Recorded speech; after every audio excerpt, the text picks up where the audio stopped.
Hello, hello, ça fait vieux. Bonsoir, monsieur et dames. Bonsoir, la Côte d'Ivoire. Je me présente, mon nom c'est Bonjour, bonjour.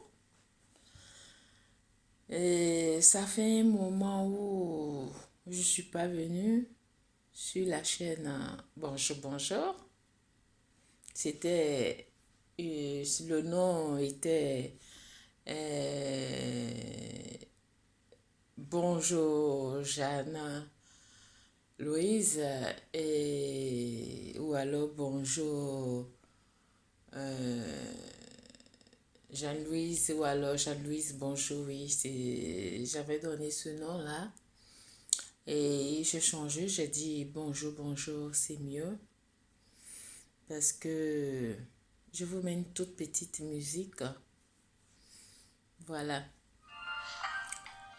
je vous dédie cette musique si vous reconnaissez parce que quand je faisais mes transmissions, je mettais cette musique et je disais euh, bonjour Jeanne-Louise.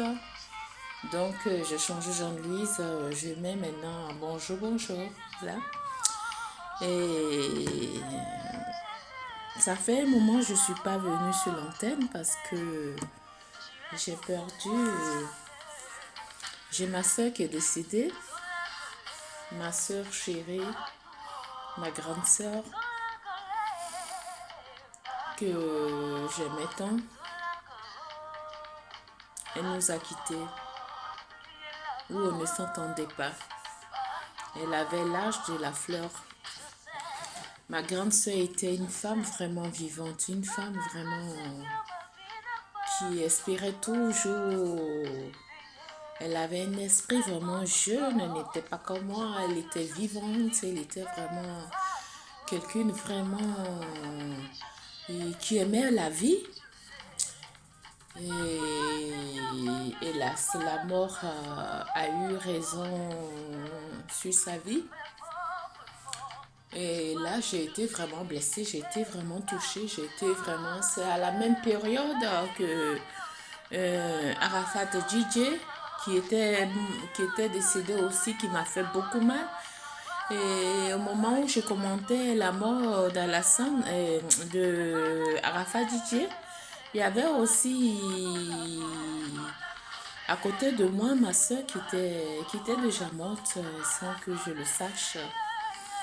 Voilà, c'est pour dire que on est tous des personnes qui sont venues sur Terre, qui, qui doit partir un jour. Donc, on doit vraiment poser des actes vraiment positifs, des actes vraiment d'amour, des actes pas de haine, des actes vraiment qui, après notre départ, qui peut qui peut vraiment amener d'autres personnes à jouir vraiment de ces actes-là, positifs-là. Parce que quand on est, on connaît le jour où on est, mais on ne connaît pas le jour où on meurt. Donc voilà. Et j'étais vraiment douloureuse. Là, je suis toujours encore douloureuse dans ma douleur, mais je me dis que la vie est faite ainsi et que on doit prendre notre mal en patience et puis continuer la vie comme il faut, voilà. Et ma soeur, je prie toujours pour elle et que son âme repose en paix et que elle retrouve vraiment l'amour qu'elle n'a pas pu avoir dans sa vie, l'amour qu'elle n'a pas pu avoir dans sa vie de tous les jours avec sa famille et avec ses enfants, qu'elle puisse se retrouver là-haut, cet amour vraiment grand, cet amour vraiment qui, au niveau spirituel, et que notre Dieu qui peut vraiment adoucir vraiment cette douleur-là et que notre Dieu Tout-Puissant puisse vraiment l'aider, lui donner vraiment cet amour inestimable et cet amour vraiment sans fin. Et là, je suis sûre que où elle est, là, elle est à la droite vraiment de son Père, le Seigneur Jésus-Christ. Parce que je sais que ma soeur n'est pas morte, mais elle est partie auprès de son Père Jésus-Christ. Voilà. Et que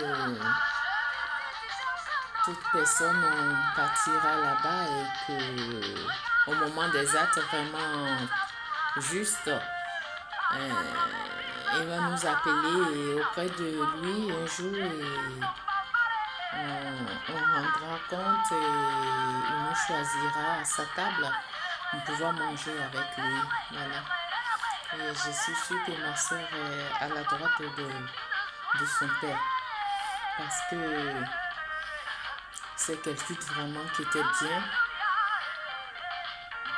C'est quelqu'un vraiment qui aimait vraiment les personnes qui n'avaient pas la haine pour d'autres personnes. La haine n'était pas vraiment dans son cœur. Voilà, bref. Je suis venue ce soir-là pour pouvoir parler un peu de ce qui se passe en Côte d'Ivoire. Au niveau de la Côte d'Ivoire, au niveau de cette élection qui est ambiguë, et voilà. Cette élection qui n'a pas encore commencé, mais vraiment au niveau du pouvoir actuel, il n'y a rien vraiment qui rassemble les Ivoiriens pour pouvoir vraiment être rassemblés, pour pouvoir vraiment parler de la politique, l'élection ivoirienne et la constitution ivoirienne, tout ça. Il n'y a pas vraiment de tête, il n'y a pas de queue. Et nos politiques actuelles qui se trouvent en Côte d'Ivoire ne font rien pour pouvoir vraiment améliorer les choses. Voilà. Donc, depuis que ça fait un bon moment que je ne viens pas sur les chaînes activistes et tout, je ne fais pas de commentaires et tout. Voilà, je participe pas. Moi-même, je disais que la politique, vraiment, c'est un truc vraiment très gauche, un truc vraiment, si on n'essaie pas vraiment dialoguer, si on ne sait pas vraiment faire la part des choses, on confond tout le monde dans la politique et on ne fait plus la politique. Vraiment, la politique, c'est à la fois un jeu, comme je dis, et c'est à la fois vraiment la mort. Donc, nous qui transmettons vraiment les messages, qu'on puisse transmettre les messages vraiment d'amour, les messages vraiment de réconciliation, les messages vraiment d'unité entre toutes les partis politiques, afin que ces partis politiques-là sachent que c'est le peuple vraiment qui est souverain, c'est le peuple vraiment qui a la parole et que c'est le peuple vraiment qui décide vraiment son avenir. Pas les partis vraiment une fois élus et qui font ce qu'ils veulent vraiment du peuple. Et ça, c'est injuste. C'est injuste. Voilà. Et moi, cet après-midi, là, je suis venue pour parler vraiment de la politique ivoirienne. Mon cœur saigne. Et à la fois que mon cœur saigne, je m'en réjouis un peu parce que toutes les personnes qui étaient sur les chaînes activistes qui parlaient vraiment de la politique, qui parlaient des choses vraiment qui se trouvent en Côte d'Ivoire, il y en a vraiment qui donnent vraiment des détails vraiment très clairs. Et ceux-là, vraiment, je les remercie. Et aussi, je vois aussi que les Ivoiriens commencent à comprendre vraiment l'idée vraiment de la démocratie en Côte d'Ivoire malgré que nos idées ne sont pas vraiment, comme on appelle, ne sont pas, ne sont pas pareilles, les idées sont opposées, mais on a une seule Côte d'Ivoire qu'on doit vraiment la garder, on doit vraiment la sauvegarder, on doit vraiment comme on appelle, la protéger. Et j'ai remarqué que vraiment avec les temps, si ce qui se passe, les interviews, les messages que les gens amènent par-ci, par-là, même les personnes politiques, différentes politiques maintenant, ils essayent vraiment de pouvoir vraiment trouver des solutions au niveau de leur parti, afin de rassembler toute la politique de la Côte d'Ivoire, toutes les partis politiques, que ça soit FPI, que ça soit PDCI, que ça soit RDR, que ça soit le parti de Sorokium et que ça soit le parti de Charles Blé Gouté. Et ça commence à avoir hum, quelques vraiment langage un peu tolérant au niveau de la Côte d'Ivoire. Donc, c'est vraiment appréciable, c'est vraiment appréciable, mais le travail est gros. Le travail, il reste encore vraiment des efforts à faire, mais à mon niveau, personnellement, euh, je parle vraiment de l'opposition, voilà, l'opposition. L'opposition parce que je me dis que en ce moment où la Côte d'Ivoire est en train d'aller avec les partis au pouvoir qui est là et qui ne cherche pas vraiment à réunir les opposants, et ça, c'est triste.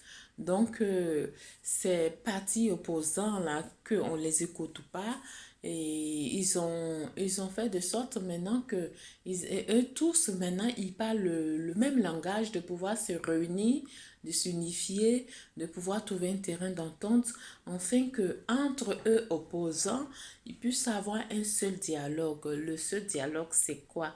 C'est d'avoir, puisqu'ils mènent les mêmes combats, qui est la démocratie, même le même combat, qui est le combat de la Côte d'Ivoire, la liberté des expressions, la liberté de la Côte d'Ivoire, l'évolution de la Côte d'Ivoire, et aussi la politique de la Côte d'Ivoire. Donc, là, ils arrivent vraiment à parler correctement du bien de la Côte d'Ivoire. Et ça, c'est du projet et leur idée qu'ils veulent vraiment avoir au niveau de la Côte d'Ivoire, ce qu'ils veulent faire comme comme un projet et comme un rassemblement.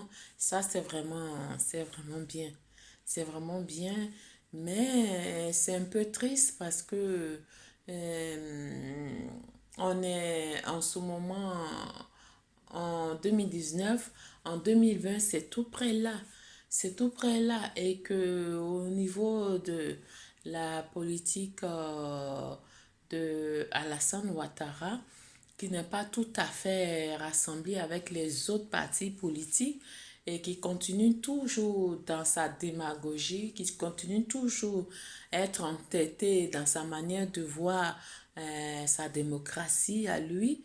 Et ça, vraiment, c'est triste parce que la Côte d'Ivoire ne veut plus vraiment ces divisions-là.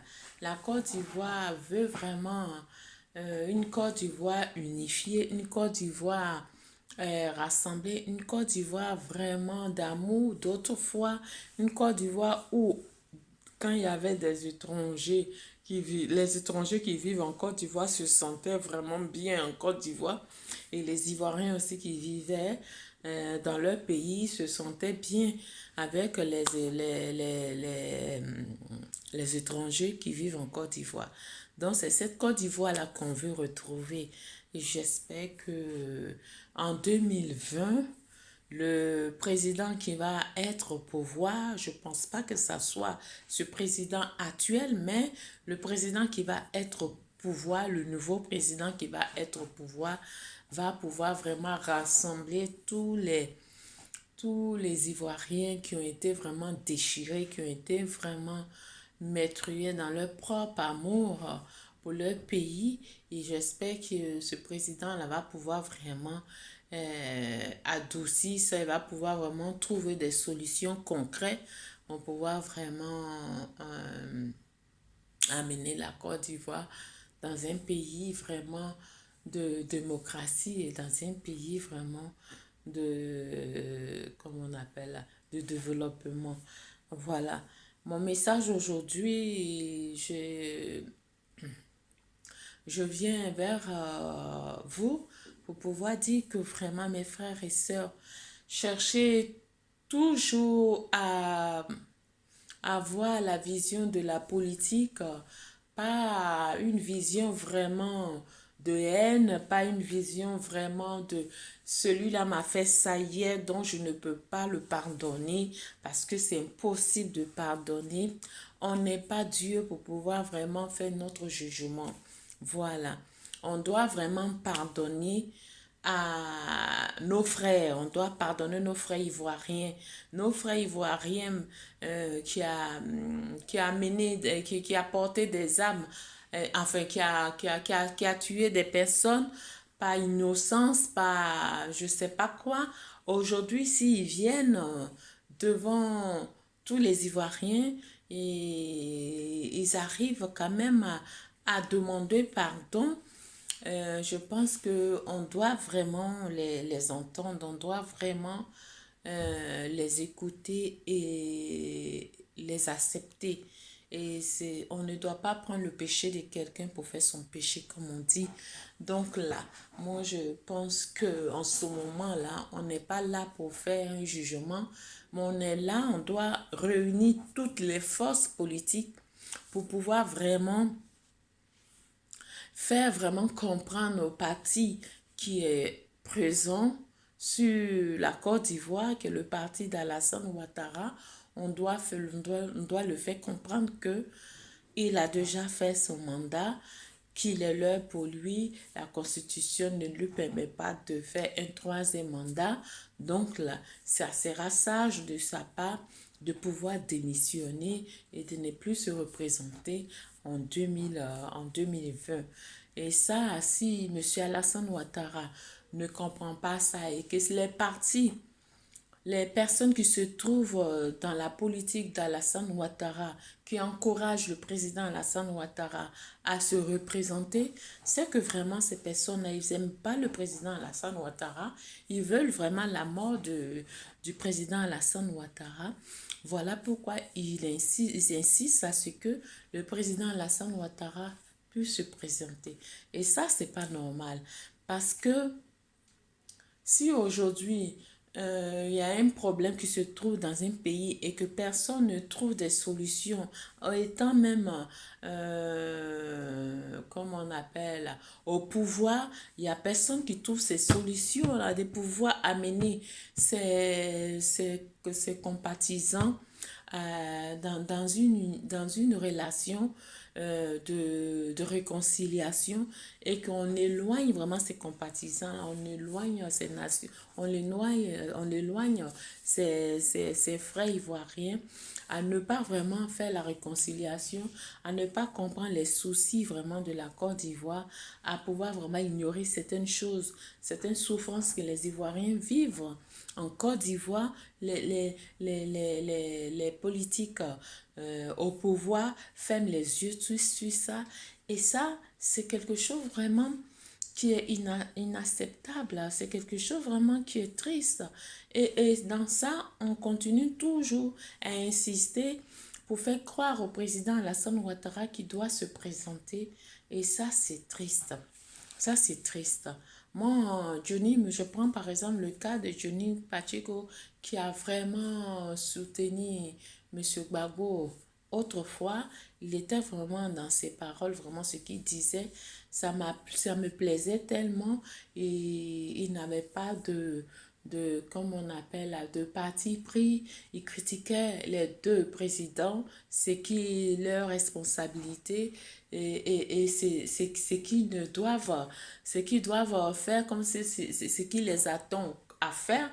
Johnny Pacheco disait tout ça au clair. Et ça, j'ai aimé vraiment Johnny Pacheco.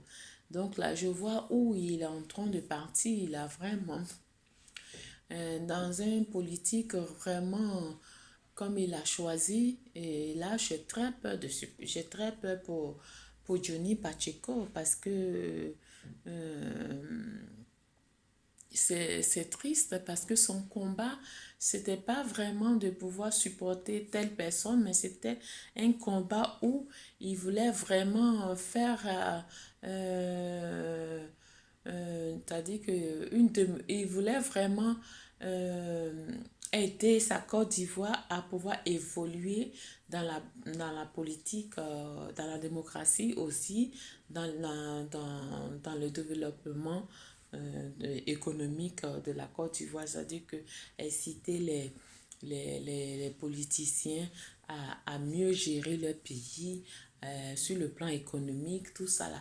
C'était ce côté-là qui faisait que vraiment Johnny Pacheco, je l'écoutais souvent et je me disais qu'il ne prenait pas de parti pris, donc il disait les choses comme il faut.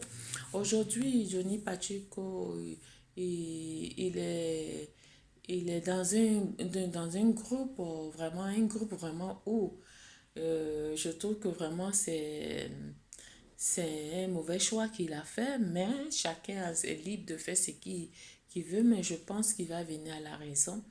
Et il ne sera pas tard, il va venir à la raison de pouvoir vraiment faire ses commentaires normaux qu'il faisait avant, ne pas supporter aucun parti, faire les critiques de tel parti, dire à tel parti, voilà ta responsabilité, voilà ce que tu dois faire et tout. Ça, c'est ce que j'attendais de Monsieur Johnny Pacheco. Et là, je pense que pour le moment, ce jeune-là, je crois qu'il va reprendre son combat pour la Côte d'Ivoire. Et les gens en profitent.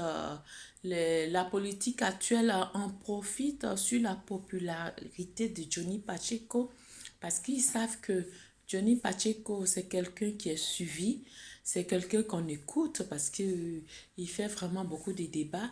Donc, ce petit-là, ils sont en train de vraiment je ne dis pas manipuler, mais je crois qu'il est en train de se faire conseiller vraiment mal. Vraiment, Johnny, si tu m'écoutes, ressaisis-toi. Il est en train de se faire conseiller mal. Je te dis que même si tu as été blessé, je suis une femme, je ne peux pas être ta maman, mais compte tenu de l'âge que j'ai, je peux être une de tes sœurs, une de tes grandes sœurs. Donc là, même si tu as été blessé dans ton amour propre avec d'autres parties qui t'ont pas comprises, qui t'ont pas compris et ils t'ont amené, tu t'es sanglé pour eux et que tu as lutté contre ce parti-là. Tu connais ce que je veux dire, comme le parti de FPI, tu as aidé ce parti-là à pouvoir vraiment, dans tes revues, dans comment on appelle, là, tes dialogues, là, tu as, tu as essayé vraiment de faire des débats vraiment stratégiques, des débats vraiment bien pour ce parti aujourd'hui. Ils ne reconnaissent pas ça. Toi, tu ne dois même pas me te fâcher pour ça, Johnny. Tu dois vraiment laisser tout ça pour Dieu et chercher ta droiture, chercher ce qui est bien pour toi. Voilà. Si les partis politiques, ils voient ta capacité, ils voient vraiment que tu es quelqu'un vraiment, que quand tu portes une parole, tu essayes vraiment de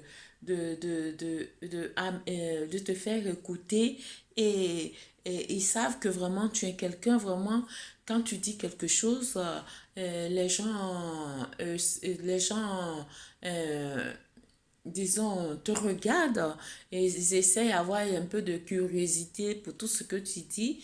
Donc là, ces personnes de pouvoir actuel là, ils veulent vraiment te citer, ils veulent en profiter sur ta population pour pouvoir vraiment faire leur stratégie. Et toi-même, tu sais, en tant que,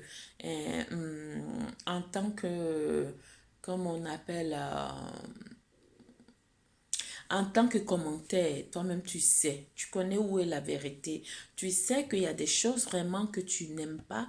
Il y a des choses que tu n'aimerais pas vraiment que on fasse à ton pays et que tu n'aimerais pas que la Côte d'Ivoire soit un pays vraiment en arrière, mais un pays qui avance. Donc là, il faudrait pas vraiment te laisser embobiner par ces gens-là. Parce que ces gens-là, ils ne viennent pas au pouvoir pour un certain temps. Il faut rester sur un combat juste. Ouais, Johnny Pacheco.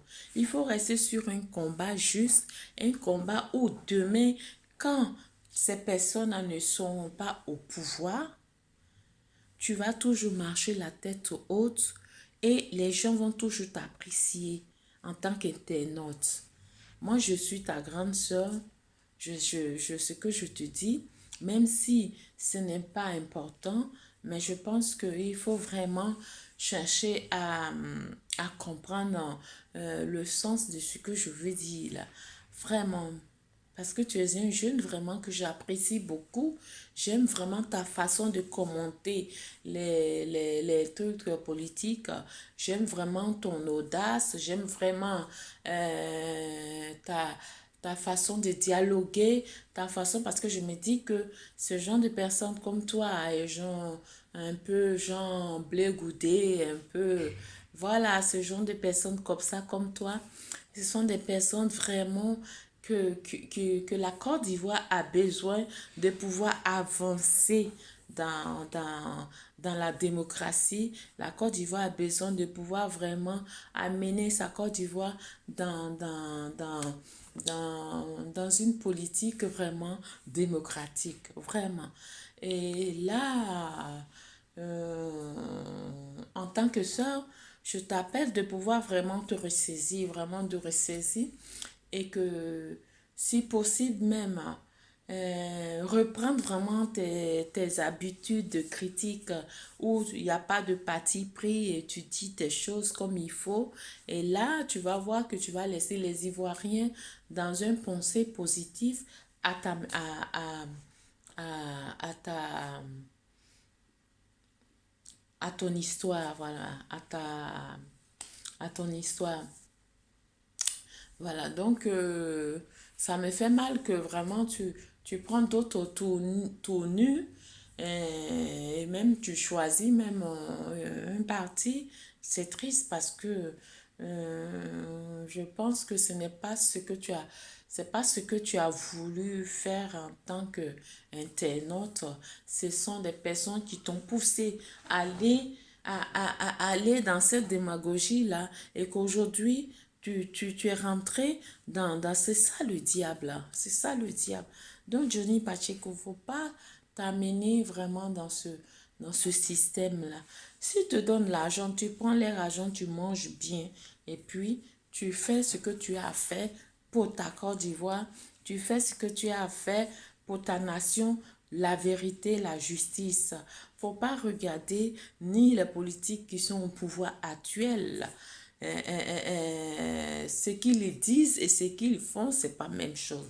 Donc voilà. Donc toi, tu, tu as fait, tu attends de faire ton combat.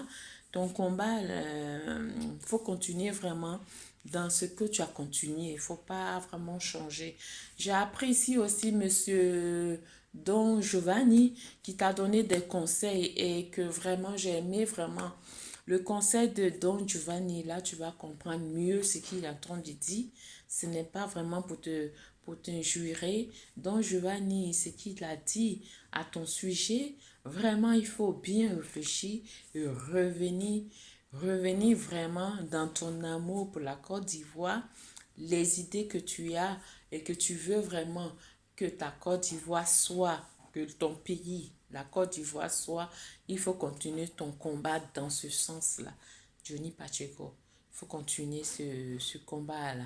Il ne faut pas vraiment aller dans un parti politique qui n'est pas constructif, qui ne cherche pas à dialoguer, qui ne cherche pas à rassembler ses partis politiques, ses partis opposants et tout. Et je sais que l'être humain n'est pas, n'est pas ça. On ne peut pas être parfait à 100%, mais ce qu'on peut être, regarder les justes valeurs d'une personne et ne pas vraiment, comme on appelle là, rentrer vraiment dans les, dans les méchancetés de, de l'être, vraiment. Et de faire vraiment ce qui est bien pour la nation. Et c'est comme si tu faisais ce qui est bien pour Dieu. Voilà, c'est ce que je voulais te dire comme parole et comme conseil en tant que grande sœur. Donc, si je dis des choses que ça te plaît pas, tu m'excuses même. J'ai entendu dont Giovanni parlait et ça m'a plu. Et aussi, dans ces temps-ci, je regarde pas trop tes commentaires parce que quand je regarde ça et je me dis que vraiment c'est ce que tu dis, c'est même si c'est chose, mais je n'apprécie pas parce que je me dis que tu as chaviré complètement la route et que il faut que tu te ressaisis, voilà, il faut que tu te ressaisis et que tu reprennes l'amour de ta Côte d'Ivoire et que tu ne regardes pas les politiciens de gauche à droite qui veulent te payer ou bien qui veulent vraiment t'amener, qui veulent prendre ta population pour pouvoir vraiment faire leur campagne politique. Tu ne dois pas permettre ça. Tu dois permettre aux personnes de pouvoir vraiment mériter vraiment ce qu'ils doivent mériter. Voilà. Donc, voilà, c'était aujourd'hui ce que je voulais dire. Donc, je demande à mes frères politiciens de se rassembler. Là, je vois Monsieur Soro Guillaume qui parle, qui va comme on appelle, de pays en pays. Vraiment, j'apprécie vraiment les commentaires de Soro Guillaume. Vraiment, ce monsieur, je sais que en ce moment, les Ivoiriens n'ont pas encore digéré, mais je pense qu'un jour, ils vont pouvoir le pardonner parce que ce qu'il dit, et ce que Soro Guillaume dit, il dit quelque chose vraiment de sincère qui vient de son cœur, qui vient de son cœur parce que j'ai analysé vraiment les paroles de Soro Guillaume. Je sais qu'il a fait une bêtise. Il reconnaît qu'il a fait une bêtise. Il va jamais se faire pardonner. Mais il essaye vraiment de pouvoir vraiment se faire pardonner. Et lui-même, la preuve, il est en train de subir ça. Et il demande aux Ivoiriens de pouvoir vraiment le pardonner. Et je pense que si demain, M. Soro Guillaume devient président, je pense qu'il y a beaucoup de choses qui vont changer. Je pense qu'il va changer. Et parce il a subi des choses au niveau de la Côte d'Ivoire. Il s'est fait manipuler par d'autres personnes parce qu'il pensait que son idée et l'idée des autres personnes qui étaient en fin de compte, il a vu que c'était pas ça. Donc là, je pense que lui-même, il s'en veut. Et voilà pourquoi il veut récupérer l'amour. Il veut récupérer les Ivoiriens pour que les Ivoiriens puissent lui faire confiance. Ça sera dur. Mais si par chance, si vraiment c'est écrit dans son étoile qu'un jour il doit être président, si ça fait partie de son étoile, quel que soit Alpha, il sera le président de la Côte d'Ivoire. Et s'il est président de la Côte d'Ivoire, il va pouvoir vraiment changer beaucoup de choses. Il va réunir tous les Ivoiriens. Ça, il va réunir tous les Ivoiriens et même, il sera même avec Blé Goudé pour pouvoir réunir tous les Ivoiriens ensemble, faire une Côte d'Ivoire d'autrefois. Je pense que ces deux personnages-là, la Côte d'Ivoire a besoin vraiment de leur effort. La Côte d'Ivoire a besoin de leur politique. La Côte d'Ivoire a